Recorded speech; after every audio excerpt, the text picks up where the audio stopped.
Welcome, everyone, to this week's episode of Be Freaking Awesome. I'm one of your hosts, Sami Kinnison, here with Angela Belford. Today, we plan to unpack a fairly common phrase within the life coach world. So, whether you've heard it before or not, I plan to just put Angela a little bit on a hot seat and say, hey, life coach certified over there, tell me more about this. I want us to break down the concept of your thoughts create your feelings. Angela, first impressions. Please. Number one, you are in a feisty, I'm on a fight with you kind of mood. So I hope y'all are here for it today.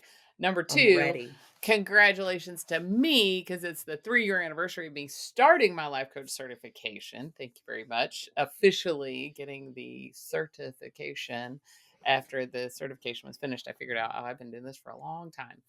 Anyway, which is sort of how it goes from time to time. But I in it's funny that you say you're gonna fight me on this because I'm the one that says there's not really 100% true. So if you're just making me be on the opposite side of this, then I will. But I don't know. I'll pick whichever opposite side you want me to pick. You know me. I can flip flop as long as the day is. So, well, this is kind of a yes and deal. So for starters, in the most pure version, if my husband makes dinner and this is not the norm for him, and he leaves a giant kitchen full of mess, and I have the thought, that is so sweet. He cooked dinner for me. That is going to generate one set of feelings for me. If I, on the other hand, say, oh my gosh, why do you have to leave a big mess? That is going to generate a different set of feelings for me. Right. And so, from that perspective, in the purest, simplest form, that which thought I choose to actively listen to and cultivate will absolutely contribute to whether or not I have success. My issue with this concept is that sometimes we have sensations, which I deem the difference between feelings and emotions is that our sensations are things that happen in our body before we are consciously aware. And they are sensations that we don't necessarily control. And that when we actually put a thought on it, that is what turns it into a feeling because feeling is what we are consciously making sense of the emotion. So, said another way, which I love, is we can't always control or responsible for the initial responses or initial thoughts or sensations that we have, but we are responsible for the actions that we take. And we're responsible for what we choose to cultivate and consciously think about. And that is where we have some active choice. But there are times where I cannot control whether or not if I am in the water and I suddenly have a panic attack, it is not conscious thought because my conscious thought is telling me you are fine, you are safe, you are fine, you are safe, you are fine, you're safe, you have a life jacket on, the boat is right there. And yet still I can have this overwhelming, overpowering sensation of drowning and there be no logic in it. I think that that helps clarify for me some of my beef with the statement. It's You're right. Your thoughts create your feelings. I don't choose every thought. And there is a implied message within a lot of spheres that says, well, you are in control of every single thought that comes into your brain. So therefore, you are in control of every thought that leads to the feeling, that leads to the behavior, leads to the action. It's all of your own design. And that's where I take a little bit of beef. By all means, I'm not trying to abdicate all responsibility for the thoughts in my brain. And especially within trauma or mental health spaces or different things like that, no, I'm not in control of every thought in my brain. My anxiety has been just kicked up a new level and have had more intrusive thoughts than I've had in a long while. And the intrusive thoughts, to me, it helps to label them as that because it gives a separation from this is my own self-chosen thought and this is a thought that is intruding on what I have going on in my brain. And they are like catastrophic. And I'll be driving down the highway and I'll be like, oh yeah, a semi is going to cross over and crash into your car and everybody's going to be gone. And you're like, okay, that's highly improbable. I can't say impossible. My brain says, but it's not impossible. There's a chance it could happen.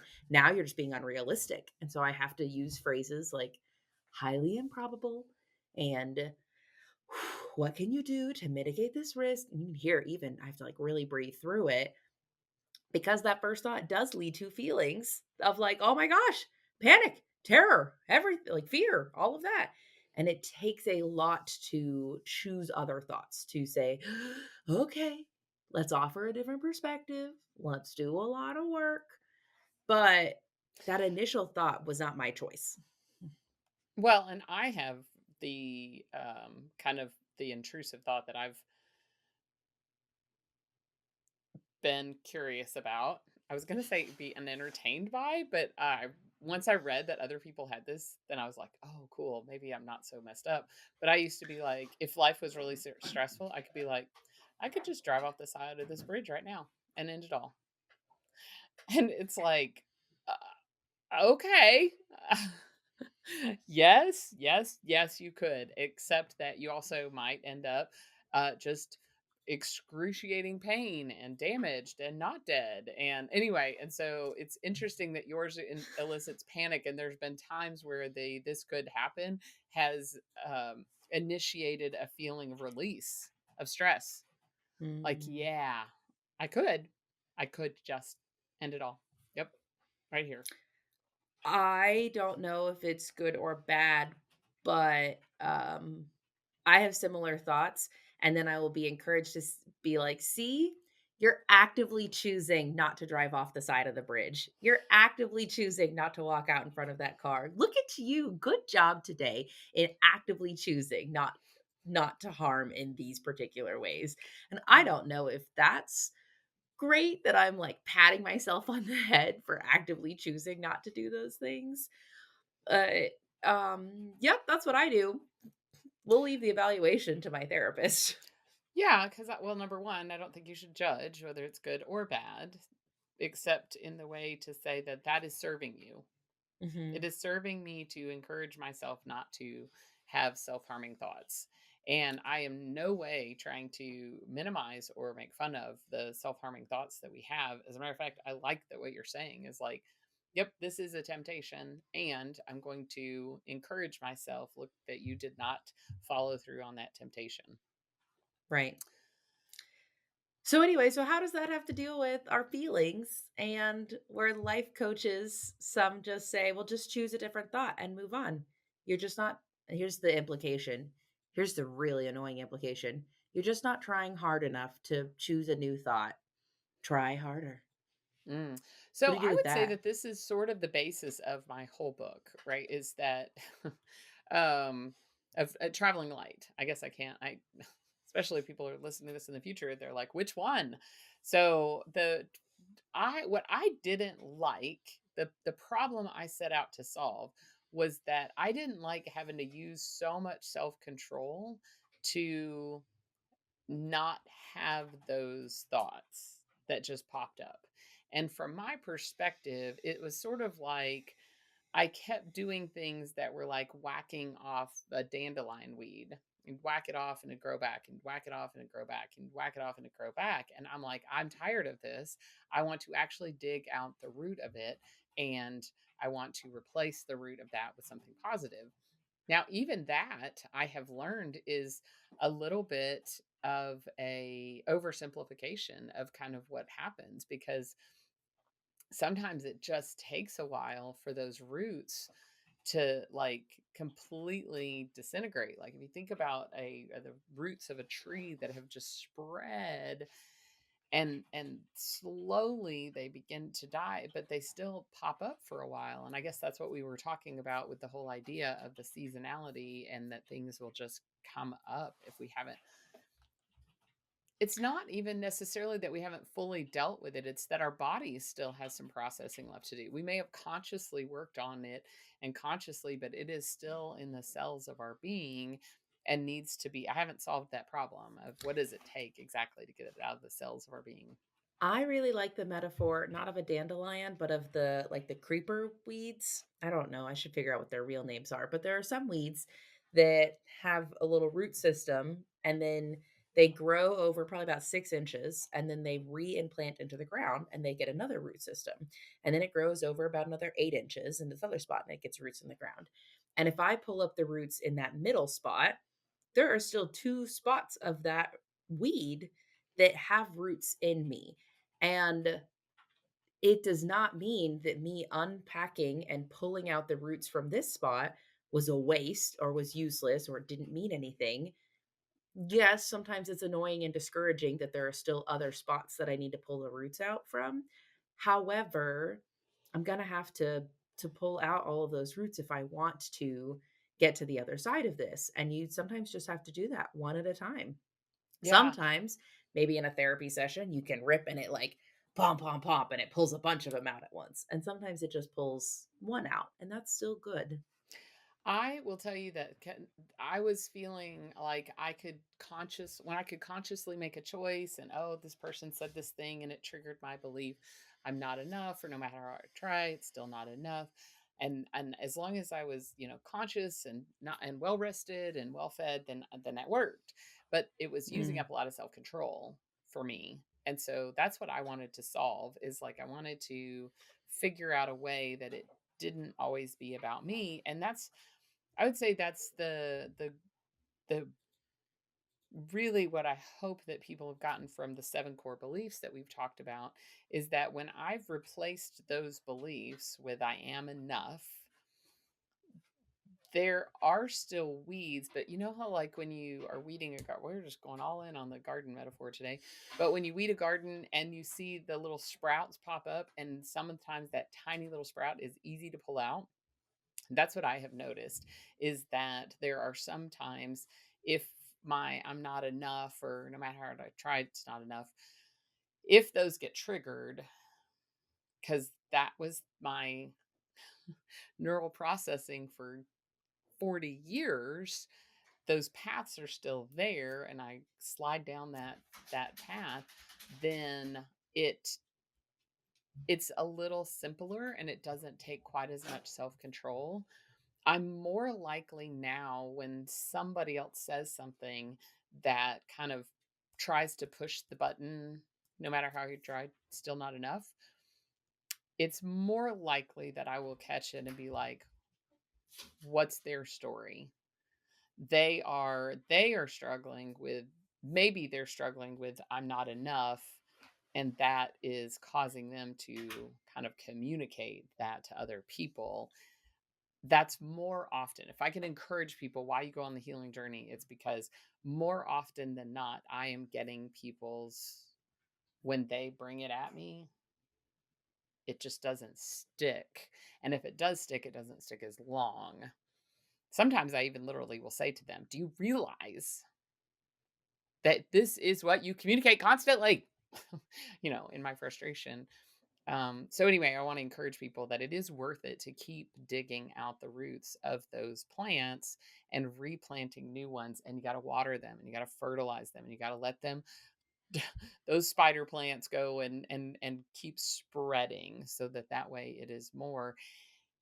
And I also have appreciated, the older I get, the more I realize that it still will always be a journey. Would you say that it's more true to say your beliefs impact your thoughts create your feelings, etc.? If you add an extra caveat?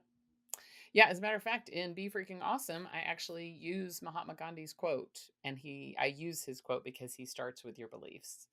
And Mm. I say, both in Be Freaking Awesome and in Traveling Light, I would say it's deeper in Traveling Light. I got it at a deeper level.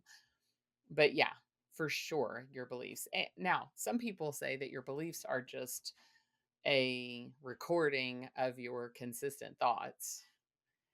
And whether that's 100% true or not, I don't know if that, I think programming your thoughts and actively choosing is a way to reprogram your beliefs. That is one method. So maybe it is true. So, beliefs, thoughts, feelings, emotions. If I'm not in the life coachy world, what's the point?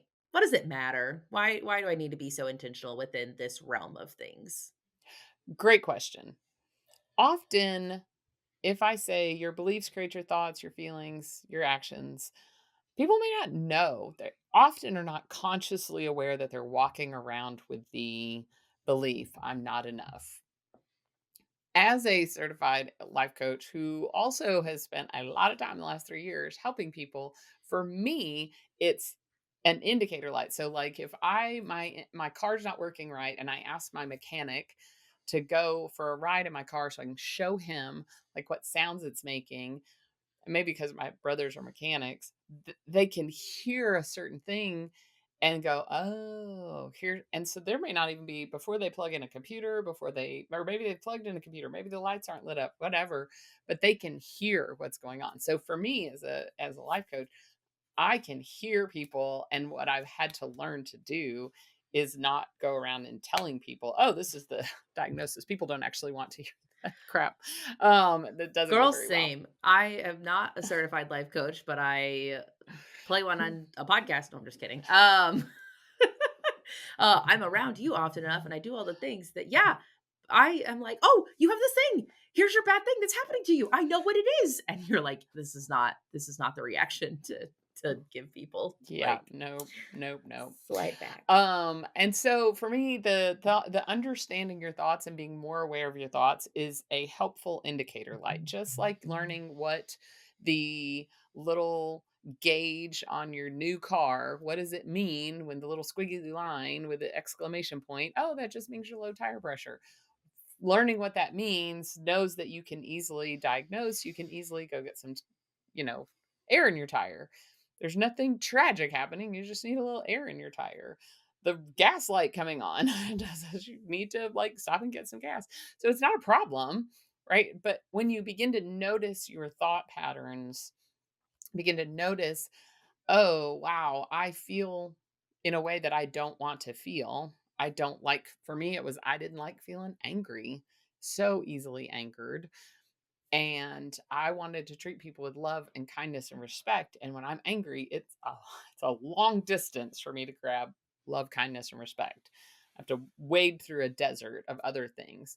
And so I wanted to live and treat people more in alignment with my character, and I wasn't able to do that because of these things. So the way I kind of had to back into it was I had to start noticing, okay, when I feel angry, what happened right before that? And what happened? I had to really get into like almost an investigative mode and really think about, like, I love NCIS and all of the crime dramas. And so it's like watching what are all the clues? And so for me, they were clues to try to determine what was causing it. And so it's like, okay, well, I had this thought. Well, okay, what triggered that thought? Or what created that thought? And oh wow, wonder why, if somebody said this thing, how did I jump to this conclusion? Sometimes for me it was talking to a friend and telling them the scenario and asking them how they would think about it.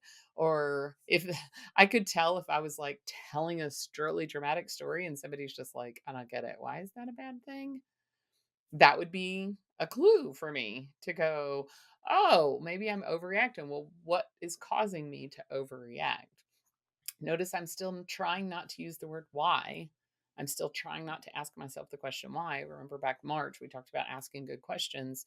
And so if we can say what is causing that, and maybe you don't know. Sometimes we're not consciously aware of what those beliefs are. So then you may have to go, well, I can't figure out what caused it, but I can decide in the future this is how I want to act going forward. That could also be an indicator for you. Maybe I need a third party or a second party or whatever. Maybe I need to get somebody else on my team to help figure this out. Maybe that's therapy, maybe that's life coach, maybe that's something you get another person who can help you look more objectively at the puzzle pieces of your life and offer options for what might be going on. Yes, indeed. Well, thank you, Angela, for helping to sort of clarify and add some nuance to this catchy little phrase that I don't know, got lots of beef with. Appreciate you unpacking and digging into it.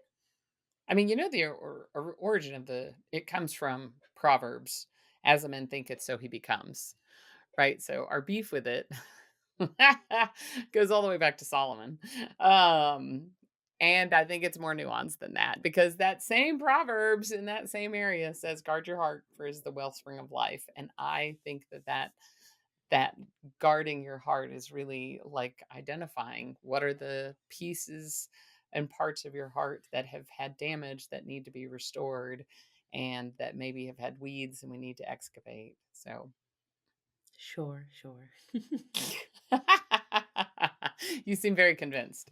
I'm totally convinced. Oh gosh. All right. Life's a journey. I'm more convinced. I'm a little bit more on board. 1% difference today is better than 0%, and slight trajectory shifts, even if it's not complete 180s. We're all in for small incremental change here. Until next time, we hope you guys go be freaking awesome.